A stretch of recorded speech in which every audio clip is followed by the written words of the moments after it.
So the captain and crew of the Sewol-ho ferry would not be able to evade the law and will rightfully be tried under Korea's criminal law.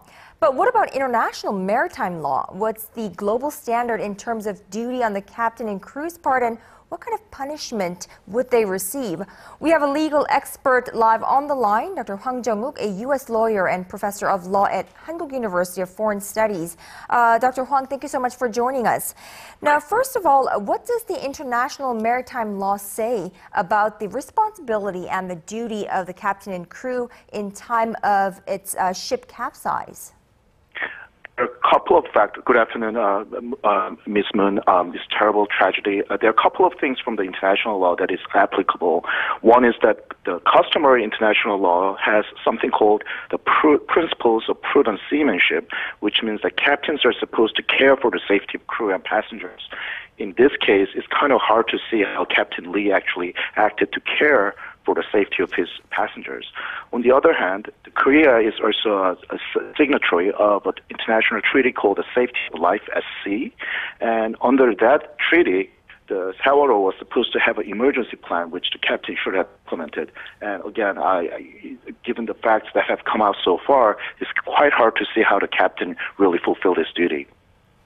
Now, you mentioned the emergency plan that was required for the captain and crew to follow. Now, what are the factors of that emergency plan?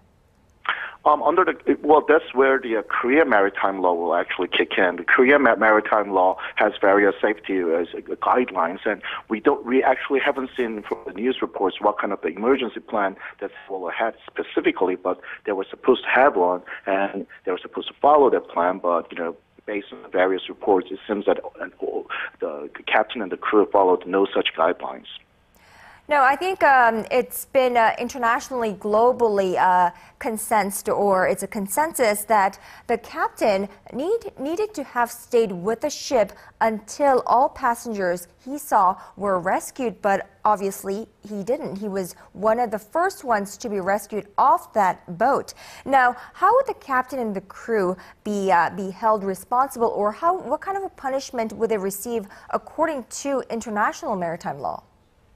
Well, legally speaking, there's actually very little duty to require a captain to stay behind until all the passengers are evacuated. I mean, of course, there's a very long tradition of captains who have stayed back to make sure that all the crews and the passengers are evacuated, and some captains have lost their lives. And certainly, if any captains who have commanded their own vessels from around the world and seen Captain Lee's behavior, it is certainly morally and ethically reprehensible. On the other hand, from the customary international law, it is a little difficult to hold a captain responsible for such behavior. Now, closest counterpart might be Italy's Concordia case from 2 years ago, but again, that case was application of the Italian criminal code, and for which, in this case, we'll also see Korean criminal code in action as well.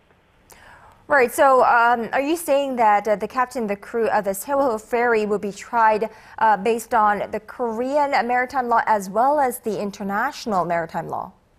I don't think we'll actually have to reach the international law, because international law in itself doesn't really specify what kind of criminal penalties that captains and the crews have. So the actual criminal provisions will actually come from the relevant Korean statutes.